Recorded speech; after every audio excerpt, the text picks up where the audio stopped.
In the wake of TSM Reginald being called out a lot of times by Doublelift, we have covered that in our 2 previous videos in case you guys want to check it out. Reginald with one lengthy response revolving around the decision of Sword Art and Doublelift and his future in League of Legends, which at this point, we simply do not know what he is going to do. Will he remain with TSM? It seems ultimately that's not going to be possible. It's actually Doublelift now seemingly calling out all of those defending Regi, as there were many who have spoken up in the past few days, actually several players talking about this, what Doublelift has called privately and maybe in the future publicly, former and current TSM people giving him a lot of support, and what he also hinted at might be speaking up in the future around the harassment and verbal abuse that he actually accused against Regi. Lots of people have spoken up about their issues with TSM and dealing with Regi.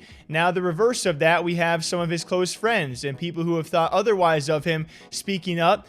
And it's actually Doublelift having a thing to say about those people. I am not here to call out those who are defending Regi and saying that they are friends with him. I'm just sharing their side of things, and what seemingly Doublelift is calling out is the way they're going about it. So I'm not calling these people out, just sharing the tweets that I believe Doublelift is referring to, or at least some of them. As Loco Doco was actually one of the first to speak out, and with a long thread saying, I've known TSM Reginald for over 10 years now. I feel compelled to speak up and give my 2 cents on who he is as a person. I first met Andy when we were both teenagers. I had the same first impression that a lot of you guys have. He's loud and obnoxious. As we spent more time together, I got to understand him better as a person and why the general public has the wrong idea of who he is. Taking care of his loved ones, family plus close friends, is his #1 priority. He puts an immense amount of pressure around himself to take care of the people around him. During my time on TSM, we had our ups and downs, but every time he would be the first to approach me and apologize if he felt he was out of line.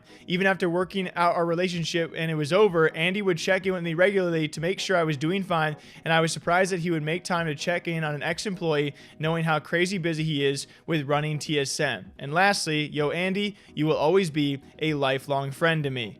And then pretty importantly, we got Jack Ettiene from Cloud9 saying, working with TSM Regi at TSM was my first experience in esports. It was an incredible experience to work with him in those early years. Although he was brash and blunt, he always had a big heart and cared for those around him. As one of my primary rivals, our competition is fierce in the field. This also extended to social media, where we also hard troll each other. However, personally, we've always been close, and when I've experienced hardships, he has always been the first person to lend a hand. I'm proud to call him a friend, and I'm impressed how he has become one of the sharpest CEOs that I know. And I'm not really sure where I fall on this, because although you have great instances and maybe some great experiences with someone like Regi, very clearly there are others who have not, and that does not save the actions that Doublelift have spoken of, and apparently others will be speaking about in the future. I can always respect a great friend showing their true friendship. There's a time and place for everything, and I think even Loco and Jack and others who did post this kind of stuff probably knew going into it, okay, you know, we're probably going to receive a little flack and backlash for doing so.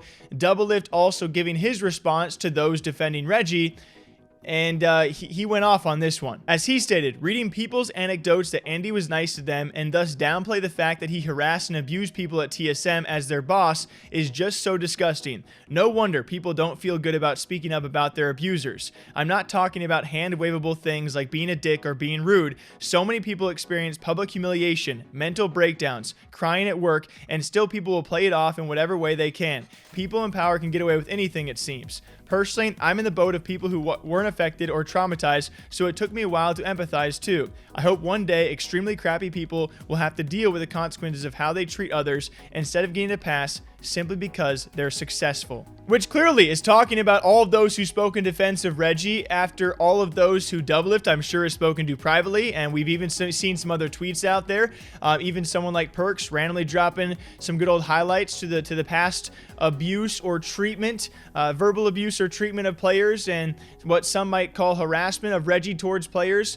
And maybe one day we'll see a lot of those step forward and actually speak up. Doublelift has also mentioned that a lot of those who he has spoken to are afraid to speak up because they don't want to burn that TSM or that Regi bridge. And so yet again, there's a divide out there in the community of some who see him as a friend, and very clearly the opposite side being Doublelift and the stories that he has shared or that he has seen and hasn't shared yet. So what do you guys think? It's certainly a very, very tough subject to talk about. It's a very, very tough argument. And there's a lot of opinions out there. So what do you guys think? Till next time, do me a favor, right? Take care of yourselves most of all. Drink some water, drink some coffee, and I'll catch you guys back here sometime soon. Take care.